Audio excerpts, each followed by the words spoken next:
바로 말세가 다가왔다는 주님의 말씀으로 우리는 이해할 수가 있게 되었습니다. 평균자가 1년에 하나씩은 이제 치명적인 바이러스가 나타나게 될 것이라고 과학자들은 이야기하고 있습니다. 여러분, 동남아 일대를 휩쓸었던 쓰나미도 마찬가지입니다. 일본도 그 쓰나미의 피해를 당했던 나라입니다. 뿐만이 아닙니다. 지진과 온 세계의 기근이 일어나는 그런 시대가 우리가 살고 있는 시대라는 사실을 우리는 알아야 되지 않겠는가. 여러분, 그리고 더 안타까운 것은 여러분, 전쟁이 일어나고 있다는 것입니다. 여러분, 강대국이 이제는 자신들의 강함을 나타나기 위하여 약한 나라를 삼키려고 하는 이런 일들이 앞으로 더 많이 일어나게 될 것이라 주님은 경고하고 있는 것은 아닌지. 사랑하는 성도 여러분, 이 시대에서 우리가 알 수 있는 것은 바로 말세가 다가왔는데 재앙의 날이 있게 될 텐데 우리는 어떻게 살아야 할 것인가에 대하여 요한계시록은 우리에게 말씀해 주고 있습니다. 한번 따라해보면 좋겠습니다. 믿음을 지키는 자, 복을 받을 것이다. 어떤 자가 복을 받습니까? 믿음을 끝까지 지키는 자. 바로 그 자가 바로 복음을 또 끝까지 말씀을 붙들고 살아갈 때 그때 하나님의 은혜가 그곳에 임하게 될 것을 주님은 요한계시록을 통하여 우리에게 말씀하시는 것을 듣습니다. 오늘 본문은 어떤 말씀인가 보았더니 16장 전체가 바로 큰 대접의 재앙을 보여드렸습니다. 요한계시록에 보면 세 가지 재앙이 나옵니다. 첫째 재앙은 뭘 뗄 때 재앙이 일어납니까? 인을 뗄 때, 일곱 인을 뗄 때 재앙이 일어납니다. 둘째 재앙은 뭘 불 때? 나팔을 불 때 그 땅에 재앙이 일어납니다. 그리고 오늘 본문의 말씀은 뭘 쏟을 때? 일곱 대접을 쏟을 때 그때 땅에 재앙이 임하게 될 것입니다. 그래서 재앙의 경도를 보니까 점점 더 강해지는 재앙이 이 땅 가운데 임하게 되는 것을 보게 됩니다. 그런데 더 놀라운 것은 우리 지구도 마찬가지죠. 점점 더 재앙이 어떻게 됩니까? 강도가 강해지는 것을, 무서워지고 강해지는 것을 우리는 보게 됩니다. 그래서 말세의 시대가 다가왔다고 우리가 체험하며 느끼고 있는 것입니다. 그래서 드디어 일곱 천사가 나타나서 일곱 대접을 줬는데 이전의 말씀을 보니까 첫째 천사가 나타나서 그 대접을 땅에 쏟음에 어떤 자에게 종기가 나는가 보았더니 짐승의 표를 받은 사람들과 그 우상에게 뭐하는 자들, 경배하는 자들에게 악하고 독한 종기가 나더라. 다시 말하면 성도들에게는 이런 재앙이 임하지 않고 누구에게? 바로 짐승의 표, 다시 말하면 마귀의 표를 받은 사람과 그리고 그 우상들에게 절하는 자, 경배하는 자에게 결국에는 이런 악한 재앙이 임하게 될 것이다. 그래서 여러분, 우리는 아는 것이 무엇입니까? 바로 마귀의 권세에 눌린 자들이 아니다. 예수의 이름으로 마귀의 권세를 이기며 말씀 따라 살아가는 자는 재앙이 임하지 않고 결국에는 그렇지 않은 자들에게 하나님의 재앙이 임하게 되는 것을 우리는 볼 수가 있다는 것입니다. 마치 어느 시절에 애국 시절에 마찬가지입니다. 여러분, 애국 땅에 재앙이 날 때는 어떤 땅을 하나님께서 구별해 주셨습니까? 이스라엘 백성이 사는 고센 땅에는 절대 하나님께서 재앙을 일으키지 않았습니다. 보게. 그래서 구별되어진 것을 보게 되십니다. 사랑하는 성도 여러분, 그래서 오늘 우리가 믿음을 지키고 신앙생활하는 것이야말로 얼마나 큰 축복인지. 오늘 여러분들이 오늘 이 자리에 나와서 은혜의 말씀을 듣는 것도 들을 수 있는 것도 큰 축복인 줄로 믿으시길 바랍니다. 그래서 그런 자들에게 악하고 독한 종기가 나서 그들이 어떻게 합니까? 그 아픔과 고통을 느끼게 됩니다. 또 둘째 천사가 나옵니다. 3절의 말씀을 보십시오. 둘째 천사가 그 대접을 바다에 쏟음에 바다가 곧 죽은 자의 피같이 되니 바다 가운데 모든 생물이 죽더라. 마치 여러분 애굽 시절에 나일 강에 그렇죠?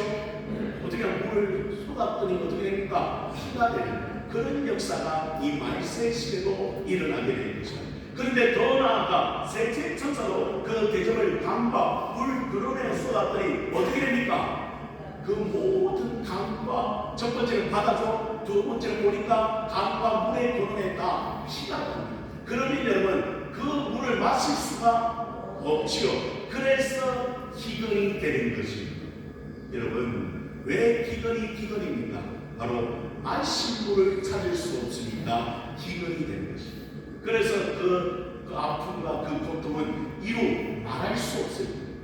여러분 이스라엘 백성들이 광야 갈 때도 뭐 때문에 불평했습니까?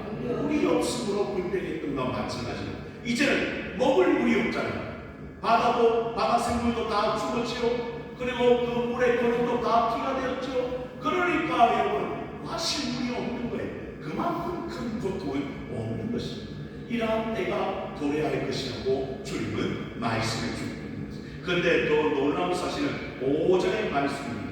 5절의 말씀을 보십시오. 함께 같이 읽어보십시다. 5절입니다. 시작. 내가 들으니 물을 차지한 천사가 이르되 전에도 계셨고 지금도 계신 거룩하신 이요 이렇게 심판하시니 의로우시도다. 지금 하나님이 거룩하신 분입니다. 그분이 지금 하시는 일이 와도다 의롭다고 이야기합니다. 공의롭다고 이야기합니다. 그 이유가 6절에 나와 있습니다. 6절의 말씀을 보시죠. 그들이 성도들과 선지자의 피를 흘렸으므로 그들에게 피를 마시게 한 것이 합당하니라 하더라. 왜 물이 피로 변화되었습니까? 그건 다른 이유가 아니었습니다. 그들은 누구를 가리킵니까? 네? 그들이 누굴 가리킨다고요? 그들은 바로 맨 처음에 있는 2절에 있는 짐승의 표를 받고 그 우상을 경배하고 사탄을 따라가는 자들이 결국은 그들이 누구의 피를 흘렸습니까? 성도들과 선지자들의 피를 흘렸잖아요. 왜? 그들이 누굴 박해했습니까? 선교사를 박해하고 예수 믿는 사람을 박해하고 또 선지자를 박해해서 그들이 죽였잖아요. 그 순교의 피를 흘리게 하였으므로 그들이 스스로 이제 뭘 마시는 겁니까? 그 피를 마시는 겁니다. 이게 하나님의 공의로운 심판이라고 성경은 가르쳐줍니다. 왜냐하면 저 구약의 시대부터 신약의 시대에 이르기까지 선지자들이 얼마나 많았습니까? 사도들이 얼마나 많았습니까? 그리고 예수 믿는 사람들이 얼마나 많았습니까? 그런데 그들은 다 어떻게 했습니까? 바로 그 선지자와 성도들을 박해하고 핍박했습니다. 그리고 심지어 스데반 집사도 어떻게 됐죠? 돌로 맞아 죽고, 그리고 야고보 사도도 죽고, 그리고 그 많던 예수님의 제자 사도들도 다 죽임을 당했어요. 왜? 예수님 전하는 예수님 믿는다는 이유로 우리 한국교회도 선교사님들과 성도들이 얼마나 많이 순교했는지 모릅니다. 더 나아가 제가 저기에 선교사님들이 거하는 묘지에 가보았더니 여러분 한쪽에요 작은 무덤들이 있는데 그 무덤들은 누구의 무덤입니까? 선교사님들의 자녀들의 무덤입니다. 그래서 얼마나 마음이 아프죠. 여러분 그들은 아버지가 선교사라서 어머니가 선교사라서 그냥 따라왔습니다. 뿐만 아니라 여기서 애를 낳았습니다. 그런데 그 선교사의 자녀들이 무참히 순교를 당했습니다. 그리고 때로는 풍토병에 걸려서 이런 일들이 우리 한국교회 초대교회에 일어났던 일이었습니다. 그로 인하여 그들이 피를 흘리게 했음으로 말미암아 결국 그 피를 도리어 누가 마시는 거예요? 그들이 스스로 마시는 날이 있게 된 것입니다. 그래서 하나님의 심판이 공의롭다고 오늘 성경은 우리에게 이야기합니다. 왜? 그 흘린 피를 하나님께서 보시고 갚아주시는 날이 일어나게 될 것이라고 주님은 우리에게 말씀해 주고, 그래서 우리가 당하는 지금 현재의 고난, 어려움들, 힘든 문제, 예수 믿는 것 때문에 오는 핍박, 이런 것들은 여러분 걱정하지 마세요. 경제의 고난은 장차 올 그 영광과 좋게 비교할 수가 없는, 그게 로마서의 말씀 아니겠어요? 그래서 우리 하나님께서 오늘 여러분을 오늘 이 자리에 불러주시고 믿음의 자리에 있게 하신 줄로 믿으시기를 바랍니다. 그러나 우리를 괴롭히고 우리를 조롱하고 우리를 어떻게 하는 자, 죽이려고 하는 자는 반드시 그날에 하나님께서 심판하실 줄로 믿으시기를 바랍니다. 그걸 오늘 이야기하고 있는, 그리고 더 나아가 이야기합니다. 또 여러분 7절의 말씀에 보니까 또 내가 들으니 재간이 말하기를, 누가 말한다고요? 재간이 말합니다. 그러하다 주 하나님께 전능하신 이시여 심판하는 것이 참되시고 의로우시도다 하더라. 이제는 재간까지 말을 하는, 그리고는 하나님의 심판이 참되시고 공의로우시다고 이야기할 수 있다. 사랑하는 성도들이여, 그러니 심판의 날은 우리에게는 두려운 날이 아니고, 누구에게 두려운 날입니까? 예수를 믿는 자를 박해했던 자, 예수 믿는 자를 죽이려고 했던 자, 그리고 아예 죽이는 자들, 그 자들은 그날에 꼭 하나님의 심판대 앞에 서게 되고 진노의 피를 마시게 될 것이라 주님이 말씀해 주고 있지요. 그리고 이제 8절에 보니까 넷째 천사가 나오는데, 넷째 천사가 그 대접을 어디에 쏟죠? 해에 쏟습니다. 그랬더니 해가 건설을 받아 불로 뭘 태웁니까? 사람들을 태우는 역사가 있게 될 것이다. 그리고 9절의 말씀이 기가 막힙니다. 9절입니다. 사람들이 크게 태워진지라 잊지 않는 행하는 권세를 가지신 하나님의 이름을 뭐하며? 비방하며, 또 뭐하지 않냐고? 회개하지 않냐고, 주께 영광을 돌리지 아니하더라. 지금 뭘 당하고 있는데? 불의 재앙을 당하고 있음에도 불구하고, 그들이요 불재앙으로 인하여 많은 목숨을 잃어버렸음에도 불구하고 그 관계를 보고도 누구를 비방합니까? 지금 하나님의 이름을 비방하고 뭐하지 않냐고? 회개하지 않냐고, 주께 영광을 돌리지 아니하더라. 얼마나 안타까운지. 여러분, 일곱 시대도 마찬가지였습니다. 그때 몇 가지 재앙?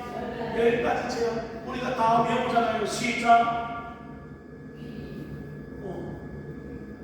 제가 그래서 앞글자만 외우라고 그랬잖아요. 제가 그랬죠. 비계기파, 악독, 우매, 흑장이잖아요. 집에 가서 한 번 더 배우세요. 그런데 그 10가지 재앙이 그 땅에 임했음에도 불구하고 누구는? 바로 왕은 절대 그 마음을 어떻게 합니까? 완악하게 합니다. 그리고 회개합니까? 물론 장자가 죽음으로 이스라엘 백성들을 보내긴 했지만 또 쫓아오잖아요. 그렇죠? 그러니까 그 바로나 오늘 이 시대를 살아가는 예수를 믿지 않는 자를 불신자들은요, 여전히 세계의 그런 재앙들을 보면서도 하나님을 두려워하지 않습니다. 그 마음에 악한 것을 회개하지 않습니다. 그리고 하나님 앞에 나오는 것을 거부합니다. 제가 전도를 해보면 어떤 자들에게 전도를 했는데, 그 앞에서 침을 뱉어요. 침을. 그리고 여러분, 어떤 때는 욕을 합니다. 욕을. 전도하는 게 정말 좋은 일인데도 불구하고 그들의 완악함을 드러내 보여주는 것이. 그래서 오늘 본문에도 그런 불타는 재앙이 그곳에 임함에도 불구하고 그들은 하나님의 이름을 비방하고 회개하지 않는다. 하나님께 영광을 돌리지 않는다. 만약 우리가 그러한 재앙 가운데 있다면 우리는 어떻게 할까요? 오 하나님, 우리의 죄가 너무 큽니다. 하나님, 우리를 용서해 주십시오. 그리고 하나님께로 달려오지 않겠어요? 그런 마음이 전혀 없다는 거예요. 그리고 더 나아가 다섯째 천사가 나옵니다. 10절에 다섯째 천사가 그 대접을 어디에 붙습니까? 짐승의 왕자에서. 그 나라가 꼭 어두워지며 사람들이 아파서 자기의 혀를 깨물고, 11절에 아픈 것과 종교로 말미암아. 그러면 이 정도 되었습니다. 이 짐승의 왕자는 어떤 왕자입니까? 사탄의 왕자가 아니겠어요? 그러니까 이게 하나님의 재앙이 임하는데, 그래서 그곳이 어두워지고 사람들이 아파서 뭘 깨물고 자기 혀를 깨물고 아픈 것과 종기로 고통을 당하고 있음에도 불구하고 그들이 어떻게 합니까? 하늘의 하나님을 비방하고 그들의 행위를 회개하지 아니하다. 가슴을 치르고 있습니다. 지금 재앙이 임하는 이유는 무엇입니까? 지금 오늘 본문의 말씀을 보십시오. 재앙이 임하는 이유는 무엇입니까? 한 사람이라도 그 재앙 가운데 그 모습을 보고 누구에게 돌아오라고? 하나님께로 돌아오라고 하나님께서 말씀하시는 재앙인데, 그런데 그 불타는 재앙과 그 아프고 고통스러운 재앙을 받음에도 불구하고 하나님께로 돌아오는 자가 없더라. 사랑하는 성도 여러분, 이 시대도 마찬가지입니다. 우리가 밖에 나가서 예수님을 전합니다. 그리고 예수님의 말씀을 듣게 합니다. 그런데 많은 사람들이 아직도 뭐라고 인사하고 있습니까? 꿈쩍도 안 해요. 그래서 어떨 때는 얼마나 스스로 우리가 가슴을 치는지 모릅니다. 저러면 안 될 텐데, 저러면 안 될 텐데, 누구에게로 돌아와요? 하나님께로 돌아와야 그 생명을 살릴 텐데 얼마나 가슴을 치는지 모릅니다. 사랑하는 성도 여러분, 우리도 마찬가지입니다. 오늘 우리가 잘 준비되어 있지 않으면 우리도 혹시 가슴 칠 때가 있지 않겠습니까? 그러니까 오늘 그 시대에 하나님이 원하시는 것은 바로 다른 게 아닙니다. 너희도 순종할 수 있게, 너희도 회개하는 마음을 가지고 하나님 앞에 돌아올 수 있게 된다. 이게 중요하다는 거예요. 노아의 시대에 노아는 뭘 만들었습니까? 방주를 만들었습니다. 왜 만들었죠? 하나님이 이 땅을 심판하시겠다고 하니까 그 노아는 믿음으로 방주를 만들었습니다. 그리고 그 구원의 방주에 모든 사람을 초청했을 거예요. 왜? 얼마 지나지 않으면 하늘에서 비가 쏟아지기 때문에 그 홍수의 심판으로 우리가 다 죽게 될 때문에, 그때 예수님의 말씀처럼 그들은 시집가고 장가가고 세상에 바빠서 그 이야기를 듣지 않습니다. 소돔과 고모라가 멸망할 때도 마찬가지였습니다. 그 롯이 그 사이에게 이야기하면 뭐라고? 이제 이곳이 멸망하게 될 것이다. 심판을 받게 될 것이다. 자, 우리와 같이 나가자. 그랬더니 그 사이들이 그 아버지, 그렇죠, 장로의 말을 뭐로 들었습니까? 농담. 그런 일이 절대 일어나지 않을 것이다. 어제는 말씀을 드렸지만 이 시대에 그런 일이 일어나겠는가? 재앙이 우리나라에 임하겠는가? 사람들은 지금도 비웃습니다. 조롱합니다. 그러나 중요한 것은 그날에 그들은 후회하게 될 것입니다. 왜? 우리 주님이 일어나시면 아무도 막을 자가 없기 때문이죠. 큰 성 바벨론도 다 무너지게 됩니다. 그러니까 어떤 강대국도 하나님이 일어나면 아무짝 쓸모가 없는 것이죠. 그런데 그 사실을 아직도 예수 안 믿는 자들, 불신자들, 세상 사람들은 모르고 있는, 그래서 하나님께로 달려오지 않는 것이죠. 그러나 우리는 압니다. 말세의 시대에 반드시 심판이 있게 될 것이고 재앙이 있게 될 것이고, 그 속에 살아남는 자는 누가 살아남습니까? 결국 예수님을 잘 믿고 믿음을 지키는 자가 살아남는 줄로 저는 믿습니다. 한 주만 또 여러분 그냥 흘려버리는 시간이 되지 않기를 원합니다. 여러분 말씀과 기도로 깨어 있어서 준비하기를 원하고, 내일부터 어떤 잔치가 열립니까? 그렇지, 천국 잔치가 열립니다. 말씀의 잔치가 열립니다.